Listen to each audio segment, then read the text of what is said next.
Bismillahirrahmanirrahim. Alhamdulillahi rabbil alamin.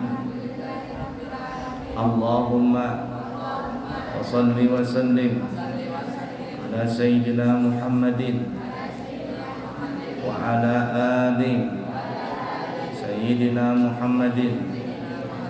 Qala al-muallifu al-syekh Tajuddin Nu'man bin Ibrahim bin Khalid Az-Zarnuji fi kitabihi Ta'limul Muta'allim rahimahullahu ta'ala wa nafa'na bihi wa bi ulumihi fid din wad dunya wal akhirah. Amin. Halaman 41. Wa ansyada bi ghairihi tamannaita an tumsi faqihan munadhiran bi ghairi ana'in wal jununu fununun wa laysa iktisabul mali duna masyaqqatin tahammaluha fal ilmu kaifa yakunu. Perhatikan ini. Seorang penyair berkata, kamu ingin menjadi orang alim yang ahli fikih, tetapi tak mau sengsara. Itu artinya kamu gila. Nah, ini kata penyair. Mau jadi orang alim tapi nggak pernah belajar. Kira-kira apa ya? Kata penyairnya apa ya? Junun. Apa arti junun? Gila kamu. Artinya tidak mungkin berhasil. Mau jadi orang alim tapi nggak pernah belajar. Mencari harta pun tidak akan berhasil tanpa kerja keras. Ada orang mau jadi kaya tapi dia santai-santai saja. Orang kerja dia nggak mau kerja. Orang berusaha dia tidak mau berusaha. Kerjaannya tidur, kerjaannya malas-malasan. Kira-kira bisa nggak jadi orang kaya? Jauh api dari panggangan. Kira-kira kalau ada orang bakar ikan tapi jauh ikan itu dari panggangannya, kira-kira bisa masak nggak ikan itu? Nggak mungkin berhasil. Dan harus tahan menghadapi penderitaan.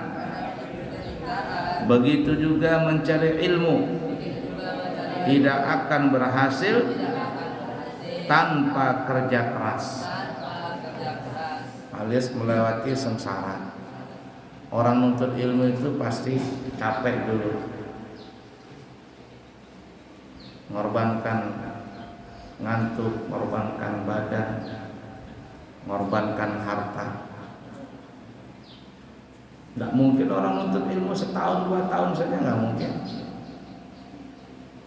Kalau Abuya bilang berapa tahun? 7 tahun. Nggak boleh pindah-pindah. Lihatin aja kamu kalau pindah gagal beneran. Sekolah tempat lain mau berhasil, ngulang lagi dari nol lagi, itu dianggap dari nol.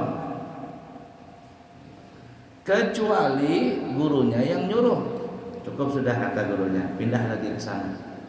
Itu pun izin siapa? Jangan lu bisa-bisa, gagal beneran. Dan lihatin saja, orang yang suka pindah pondok dia akan pindah lagi, lihatin aja. Jadi yang suka pindah-pindah pondok itu bisa Abuya katakan 80% dia akan pindah lagi. Apalagi ketika dia pindah pondok itu memang karena nakal, memang karena perbuatan dia. Apalagi diberhentikan, oh parah banget. Kalau sudah diberhentikan itu parah tuh. Kamu lihatin saja temanmu yang pindah-pindah, lihatin aja. Nah, itu. Harus tabah, kuat. Apapun cobaannya nggak boleh berhenti. Abuya bilang 7 tahun. Itu kamu lulus 7 tahun apa ya? Itu baru jadi ustadz biasa itu.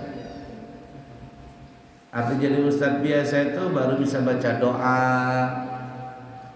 baru bisa mimpin tahlil, ya, baru bisa jadi imam.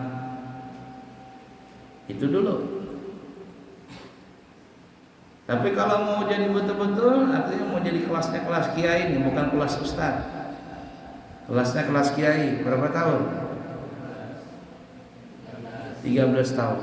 Abuya Syarwani bukan 13 tahun, berapa tahun? 15 tahun Abuya Syarwani bilang. Kalau Abuya bilang 13 tahun, kenapa? Karena Nabi berdakwah di Mekah berapa tahun? 13 tahun. Itu gelar kiai sudah bisa diandalkan lah kiainya. Tapi kalau mau jadi ulama karismatik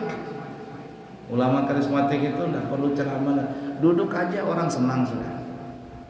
Jadi panutan, betul-betul diakui keilmuannya, keakhlakannya dan sebagainya. Berapa tahun? 23 tahun, bukan 20 tahun, 23 tahun. Tambah lagi. Kenapa 23 tahun? Karena Nabi berdakwah berapa tahun?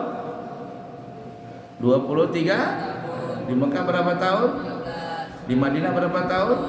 10. 13 tambah 10 sama dengan 3. Karismatik sudah. Jangan berhenti di situ.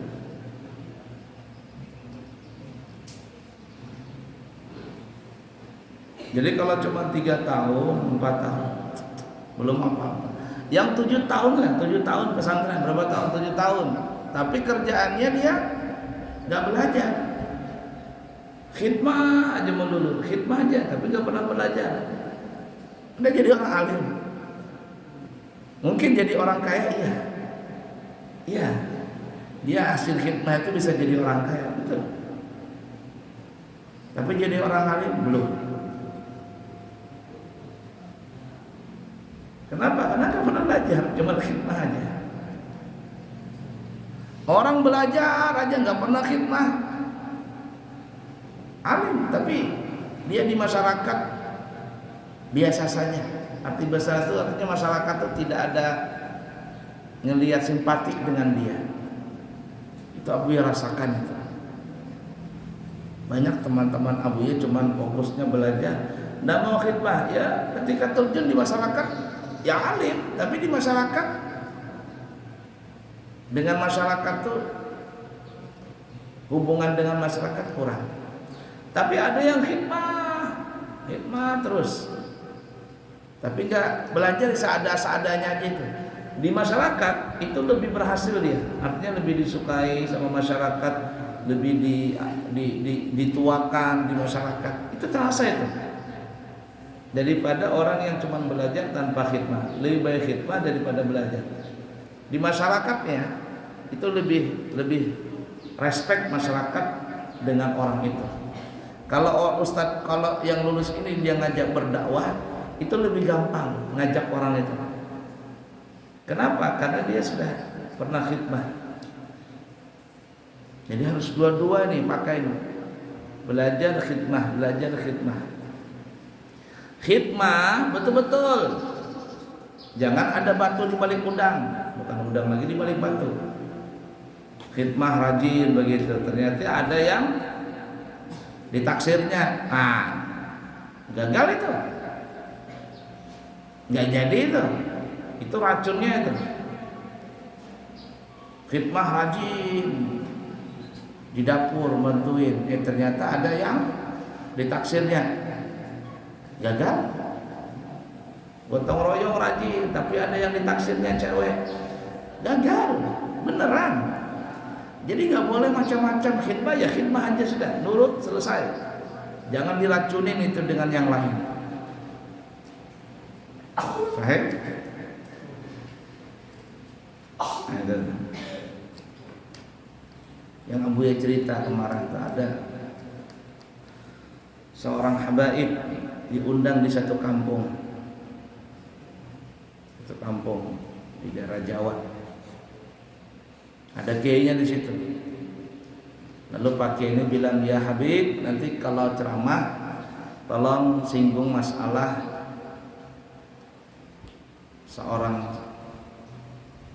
menuntut ilmu itu harus loyal kepada gurunya. Arti loyal itu sering membantu, sering khidmah, ini itu dan sebagainya. Kata Habib ini, memang kenapa Pak Kiai di sini? Di sini ini masyarakatnya susah. Saya semuanya yang turun tangan, masyarakatnya itu nggak mau bantu-bantu, nggak mau bantu-bantu. Oh iya kah? Ya sudah. Lalu sang Pak Kiai Sahabib ini ceramah tentang bagaimana fadilah berkhidmah kepada seorang ulama. Padahal dia orang alim. Nah selesai itu pulang Habibnya. Beberapa hari kemudian diundang lagi Habib ini di kampung sebelah. Kalau tadi di kampung A, ini kampung B.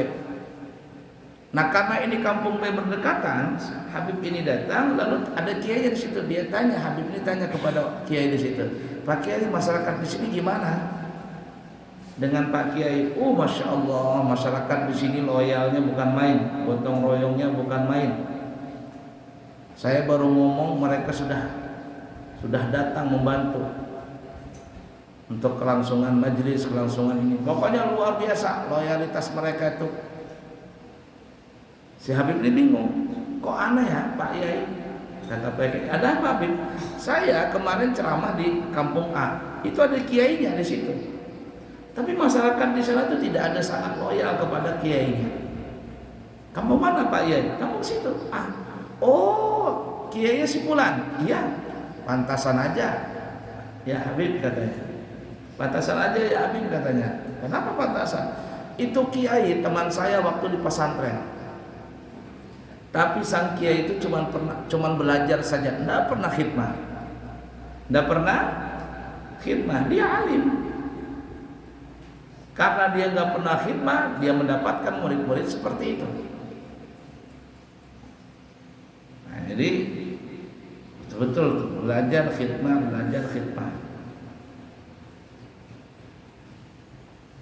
Orang menuntut ilmu itu semuanya kalau di pesantren itu pasti berhitam. Berhitam. Gatalan, sangkadian itu biasa itu. Kalau perempuan apa ya? Ketombean, sudah biasa itu. Butuan. Apa dulu? Menuntut ilmu itu seperti itu dulu, sengsara dulu. Ada zaman dulu namanya filmnya Sengsara Membawa Nikmat. Semua akan indah pada waktunya, tapi jangan kecepatan. Kalau kecepatan ya bisa. Nggak enak rasanya durian tuh masak di pohon sama durian masak dengan karbit, mana enaknya? Pohon. Kalau di karbit belum masak sudah dipetik, kemudian diperam, dikasih karbit supaya cepat masak, lain rasanya. Paham tuh? Nah, jadi orang kepingin jadi orang alim tapi banyak santai, nggak bakalan jadi orang alim. Qala Abu Tayyibi walam ara fi uyubin nasi aiban kana qasil qadirina ala tamami. Abu Tayyib, bukan Bang Tayyib ya, Abu Tayyib. Beliau berkata, sungguh naif orang yang mampu berusaha tapi tidak mau berusaha secara optimal. Ini kalian ini, kamu ini. Kamu bisa menghafal, otakmu tuh masih bagus. Kamu masih kecil. Ketika menghafal di masih kecil, itu masih kuat ingatannya. Tapi kamu buang-buang waktumu itu, tidak mau kamu menghafal, selesai sudah. Maka kata Abu Thayyib tadi mengatakan sungguh naif, rugi, sayang. Emang kata orang Jawa, ada orang mempunyai kemampuan tapi dia tidak mau berusaha, kan sayang dibuang-buang itu. Nah, belajar ya, sayang, dibuang-buang waktumu.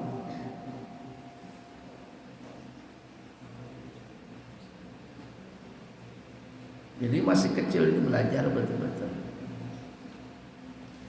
Belajar di waktu kecil bagai mengukir di atas batu. Zaman dulu lagunya itu.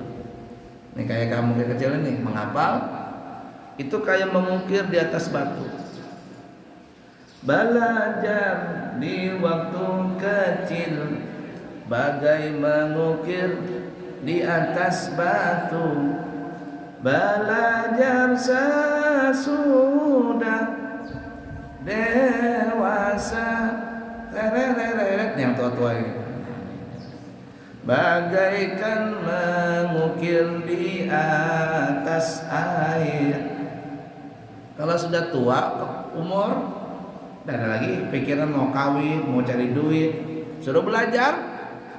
Itu kayak orang mengukir di atas air. Bisa nggak mengukir di atas air? Masuk telinga kanan, keluar telinga kanan. Nggak bisa lagi sudah. Numpung masih muda, masih belasan umurnya. Sayang, lewat di atas 20 tumpul sudah itu. Tuh, tumpul. Buya ini masih kecil, masih ingat apa yang diajarkan sama guru itu masih ingat. Yang masih kecil tuh masih ingat pelajaran tuh.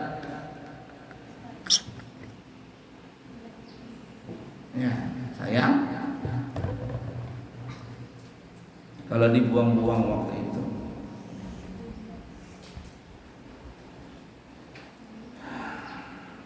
Wala budda li talibil ilmi min saharil layali.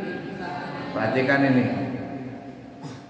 disuruh begadang, tapi begadang apa? Ngobrol, ngerumpi, kalian.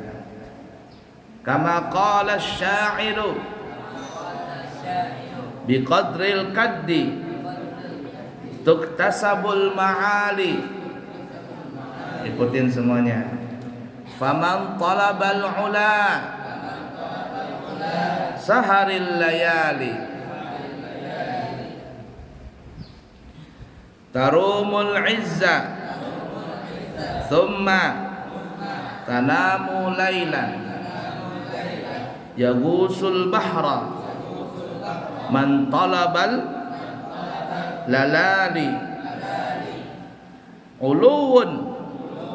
uluwul ka'bi bil himami awali wa izzul mar'i fi saharil layali. Yang tersesat tuh, kasihan. Yang tersesat itu.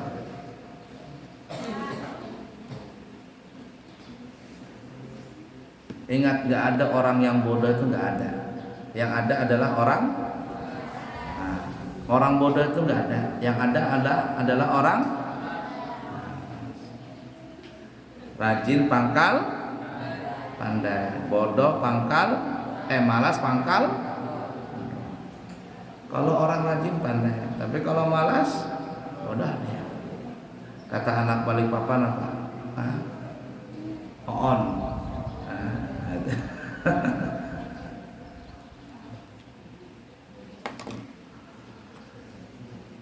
Taraktun nauma Rabbi fil layali li ajli ridaka ya maulal mawali wa man ramal ula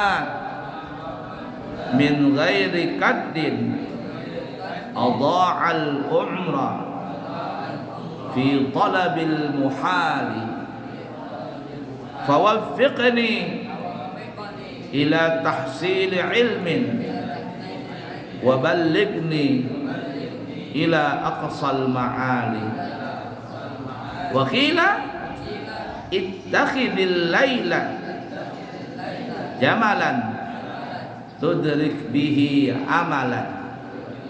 Nah, perhatikan ini,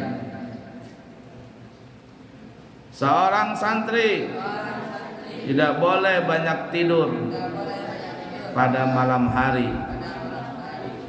Maksudnya ini tidak boleh tidur banyak, disuruh belajar, bukan disuruh begadang. Begadangnya belajar. Kalau begadangnya ngobrol, ya ngobrol sampai jam 12, jam 1, apa aja kah yang diobrolin itu. Nanti subuhnya mengantuk. Nah, itu kan. Terbalik. Tapi kalau orang belajar di malam hari itu tenang. Abu ya masih ingat dulu masih kecil diajarin sama guru. Kata guru kalau mau cepat menghafal nih, belajarnya kapan? Belajarnya itu sebelum subuh atau sesudah subuh. Kenapa? Karena otak masih fresh, masih dingin, masih tenang. Di pesantren daerah Jawa nih ya, itu ada menghafal itu jam 3 malam. Jadi mereka tidurnya cepat, nanti jam 3 bangun. Malam itu mereka belajar bahasa Arab, menghafal muhadasah. Yang Abuya tahu tuh Gus Baha, dia punya pesantren Gus Baha itu. Coba lihat. Nah, Gus Bahaudin itu punya pesantren tahfizul Quran. Itu kalau malam pesantren itu nggak boleh tidur santrinya, nggak boleh tidur, menghafal. Nanti habis sholat subuh nyetar hafalan baru tiduran. Dibalik mereka punya itu belajar.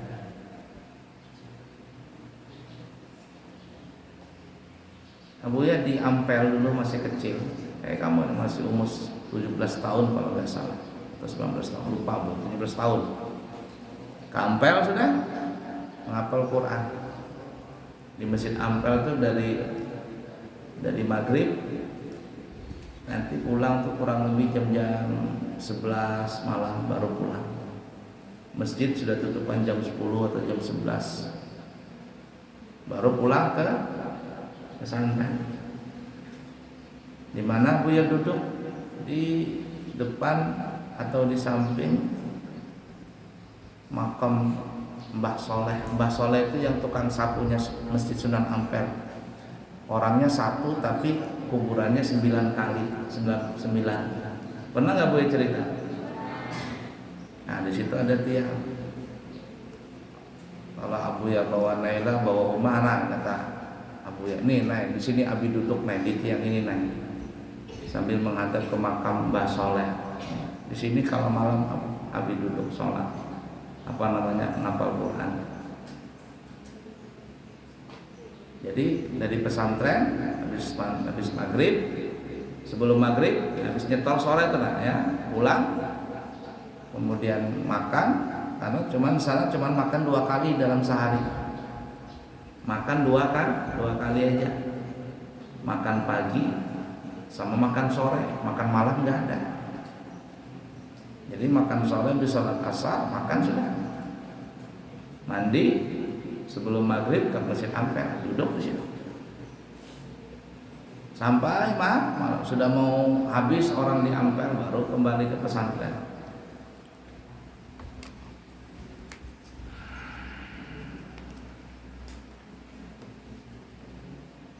Seperti dikatakan dalam syair, ikutin semuanya. Kemuliaan itu akan tercapai menurut kadar kesengsaraan. Maksud kesengsaraan ini di kadri ta'ab, capeknya dia. Ketika nuntut ilmu itu capek, dia akan lebih bahagia. Itu yang kata pepatah yang kita sebutkan, apa ya? Berakit-rakit ke hulu, berenang-renang ke tepian, bersakit-sakit dahulu, bersenang-senang kemudian. Jadi tingkat kemuliaan seseorang itu dilihat bagaimana dia capeknya ketika nuntut ilmu. Barang siapa ingin mencari kemuliaan, maka harus meninggalkan tidur malam untuk belajar, bukan untuk begadang. Kalau begadang lain kisahnya.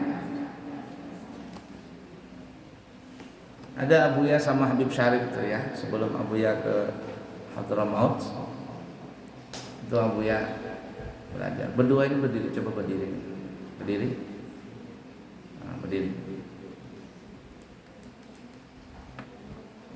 Jadi waktu sebelum ke Hadramaut, Abuya digodok dulu di tempat Habib Syarif, berdiri dulu. Jadi waktu itu, tahu nggak malam itu di sana tempat Habib Syarif itu bukan belajar kayak kitab gitu. Habib Syarif tahu Abuya sudah bisa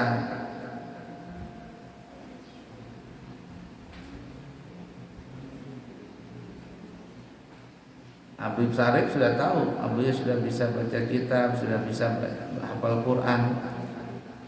Tapi disuruh apa? Sebelah sini. Malam itu setengah mati. Arti setengah mati itu maksudnya jarang disuruh tidur. Paling cepat itu tidur tuh jam 1 atau jam 12. Itu paling cepat. Tengah malam tuh ngapain? Suruh bangun. Wahid, Ustaz Wahid, marhaba. Bangun. Suruh ngepak ini kardus. Suruh ngepak kardus. Nanti apa lagi? Bikin kopi katanya. Kopi. Abuya nggak bisa minum kopi. Nasi Habib. Nah begini-gini Abuya ngantuk-ngantuk nah. Masih kecil dulu. Nah, sebelum berangkat ke Hadramaut, ngantuk-ngantuk. Nah seperti itu. Dilatih di malam hari.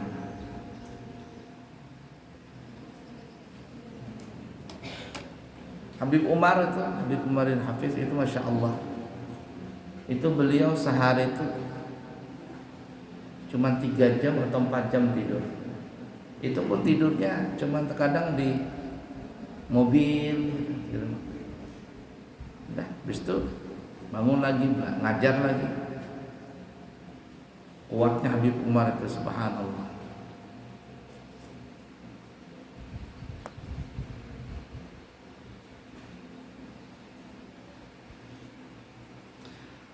Kamu ingin kedudukan tinggi, tapi kamu enak-enak tidur pada malam hari, padahal orang yang mencari permata pun harus menyelam ke dalam lautan. Ingatin, ini maksudnya tidak tidur di malam hari disuruh belajar. Kenapa? Karena biasanya di malam hari itu otak dingin, tenang, santai, bukan begadang ngobrol. Kalau ngerumpi ada petugas baru kalang kabut matiin lampu. Salah itu. Itu begadang nggak ada manfaatnya.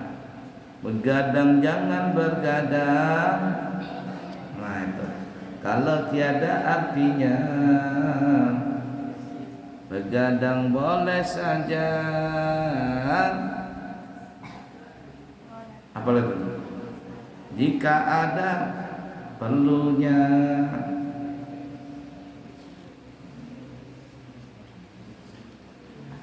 Padahal orang yang mencari permata pun harus menyelam ke dalam lautan. Nggak mungkin orang mau dapat permata nggak nyelam. Mutiara nggak mungkin. Harus nyelam ke dalam laut. Derajat yang luhur itu seiring dengan cita-cita yang luhur. Nah, apa cita-citamu? Apa cita-cita? Mau jadi kiai? Betul-betul.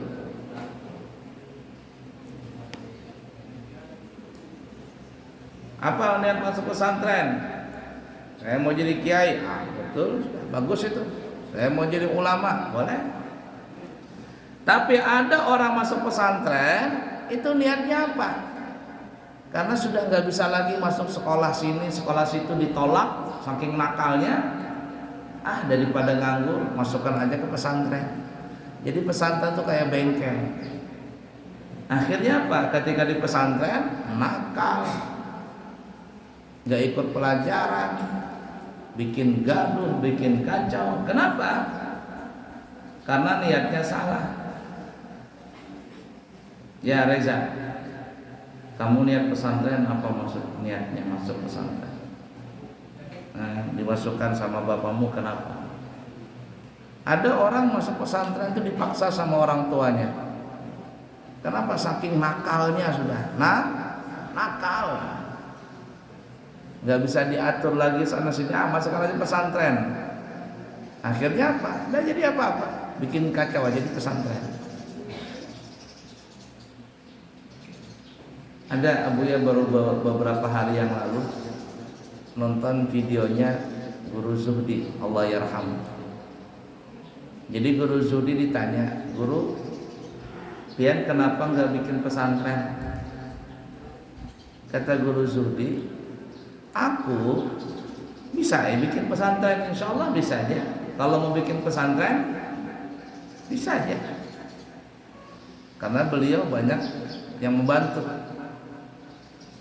Cuman kata beliau, kata Guru Zuhdi, kalau aku bikin pesantren, nang tepusing itu biasanya yang masuk pesantren tuh yang nakal-nakal, yang sudah nakaruan kelakuannya dimasukkan di pesantren, itu nang bikin pusing. Ibarat kata beliau mengatakan, kada sanggup aku mengajari anak-anak yang nakal-nakal itu. Dan itulah di masyarakat sering terjadi seperti itu. Pesantren dianggap untuk menyekolahkan anak nakal. Di sini nih, 2 tahun berturut-turut, 3 tahun berturut-turut. Kata Abu ya, ini kok anak-anak ini kok nakal-nakal banget. Ternyata memang di luar memang nakal. Ada yang pernah jadi masuk geng motor, masuk pesantren. Ada yang sudah narkoba, masuk pesantren. Ada yang sudah ngerokok, masuk pesantren. Nggak karuan sudah. Ada yang memang suka kelahi di luar tuh, masuk pesantren. Nggak karuan. Kata Bu ya, ini ngacaukan yang lain. Tahan di pesantren? Enggak. Cuman beberapa bulan, beberapa tahun keluaran dia. Kenapa? Karena apa? Nggak kuat ikut peraturan pesantren. Nah itu kata Guru Zuhdi, karena apa? Nggak mau bikin pesantren, karena biasanya yang masuk pesantren itu yang nakal-nakal anaknya. Nah, coba kata beliau, orang masuk pesantren itu yang pintar-pintar. Ada orang punya anak 5 umpama. Di antara yang 5 itu ada yang nakal, ada yang pintar. Jangan yang nakal dimasukkan di pesantren, yang pintar dimasukkan ke pesantren. Yang pintar, yang paling rajin, yang paling baik akhlaknya. Kenapa? Karena pesantren itu untuk mendidik orang, mendidik anak untuk menjadi ulama. Ya, masuk pesantren ini untuk dididik jadi ulama. Tapi kalau yang nakal-nakal masuk berat itu. Itu bukan masuk pesantren, masuk di penjara aja. Karena di penjara itu kayak pesantren. Pernah nggak kamu masuk di penjara? Abuya berapa kali masuk ceramah di penjara itu? Masuk di penjara, Abuya ceramah di penjara itu, di lapas itu. Di penjara itu kayak pesantren. Kayak di pesantren, persis kayak pesantren. Sholat 5 waktu berjamaah, yang ngaji, baca Quran, selawatan, hadrahan. Tapi diawasin. Ada kenalan Abuya di situ. Loh, kamu masuk pesantren juga kan? Iya katanya. Kenapa? Masuk penjara juga. Iya guru. Kenapa kamu bisa masuk penjara? Guru katanya waktu itu bawa anak perempuan orang. Nah terus bapaknya marah-marah, dimasukkan penjara. Masuk penjara dia berapa bulan? Ada tuh. Terus gimana? Ya di penjara kayak pesantren guru katanya. Cuma ya ada juga yang nakal. Ada teman Abuya, kenalan Abuya, anggota dewan waktu itu, masuk penjara. Bulan puasa masuk penjara. Abuya dia telepon. Kata Abuya, mana jamaah ini kalau tidak ada pernah datang kelihatan di masjid? Ada yang nyampaikan, dia kada tahu kan guru. Maksudnya si dia masuk penjara. Kenapa? Dituduh korupsi. Iya kan? Gak lama beberapa telepon beliau ini. Pak Kiai. Nggih, Pak Haji, panjang umur pian. Gimana kabar pian? Baik aja. Di mana pian? Di lapas katanya. Lembaga pemasyarakatan di Balikpapan. Masih lawas dah keluar, masih. Ulun minta maaf lah Pak Haji, nggak bisa nengokin ke situ, belum ada waktu. Nggak apa-apa katanya. Maaf-maafan lah katanya. Nah setelah beberapa bulan dari telepon itu meninggal beliau. Waktu corona kemarin meninggal. Nggak bisa dibawa jenazahnya ke rumah karena corona, langsung dibawa ke kilo 15 itu dikubur. Apa kata beliau? Beliau ngajar ngaji di sana, masya Allah. Ngajarin ngaji orang-orang di situ. Jadi maksudnya nakal-nakal itu jangan masuk pesantren. Ya Doi, yang muji-muji itu maunya jangan masuk pesantren, masuk di penjara situ. Supaya apa? Supaya dididik jadi pesantren. Kalau pesantren ini maunya yang pintar-pintar, yang baik-baik anaknya, yang rajin-rajin, yang tidak bandel, itu yang masuk pesantren. Karena kenapa? Karena pesantren ini untuk dididik anak itu supaya menjadi orang alim. Bukan jadi orang baik, tapi orang alim. Alimnya baik, jangan alim. Kata orang Bari, alim pot katanya. Alim yang baik.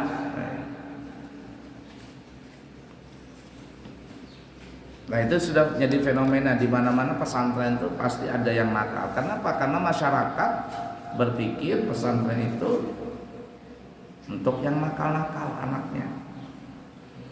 Dan memang ada seperti itu. Dia seperti di semua pesantren pasti ada yang nakal. Di setiap zaman, di setiap tahun pasti ada yang nakal. Berhenti yang nakal dari pesantren itu, nggak lama ada lagi yang masuk yang baru. Ternyata yang baru nakal lagi.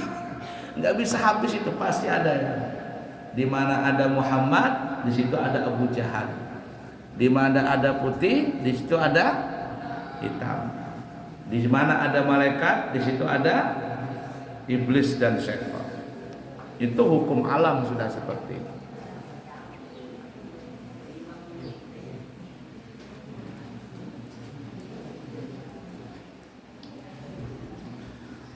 Lanjut. Orang yang memperoleh kedudukan tinggi karena ia berjaga malam. Jaga malam ini maksudnya untuk ibadah, untuk belajar. Aku tidak tidur di waktu malam, wahai Tuhanku, demi mencari keridhaan-Mu. Wahai Tuhan yang menjadikan seseorang menjadi tuan. Siapa ingin kedudukan tinggi tapi tidak mau kerja keras, itu artinya dia menyia-nyiakan usia.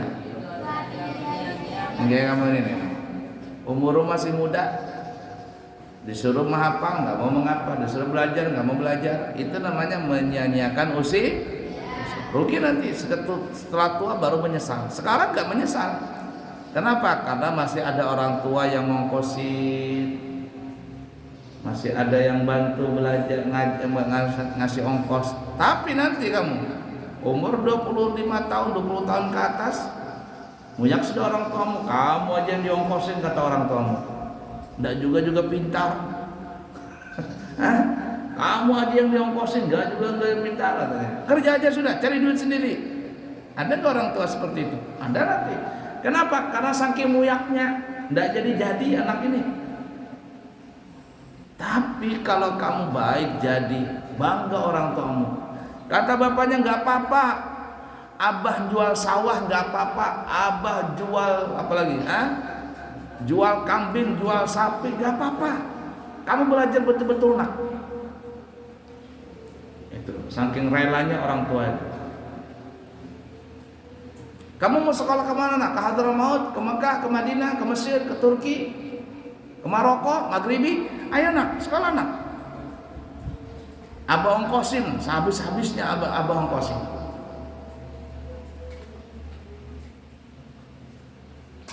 Kalau bapakmu ngelihat kamu berhasil. Tapi kalau selama pesantren 3 tahun, 4 tahun, pulang dari pesantren, pulang ke rumah, nggak sholat berjamaah, kesana kemari bersepeda motor, bawa HP, nggak lagi pakai kopiah, bajunya baju kaos saja, pakai celanaan, nggak sholat, nggak apa. Yang perempuan pakai celana pendek, pusat kelihatan, keluar beli makanan di jalanan, la ilaha illallah, nggak ada malunya sama sekali. Orang tuanya tepuk jidat. Buat apa aku habisin ongkos banyak-banyak? Jangan sia-siakan itu, kasihan orang tua. Ya, mumpung masih muda.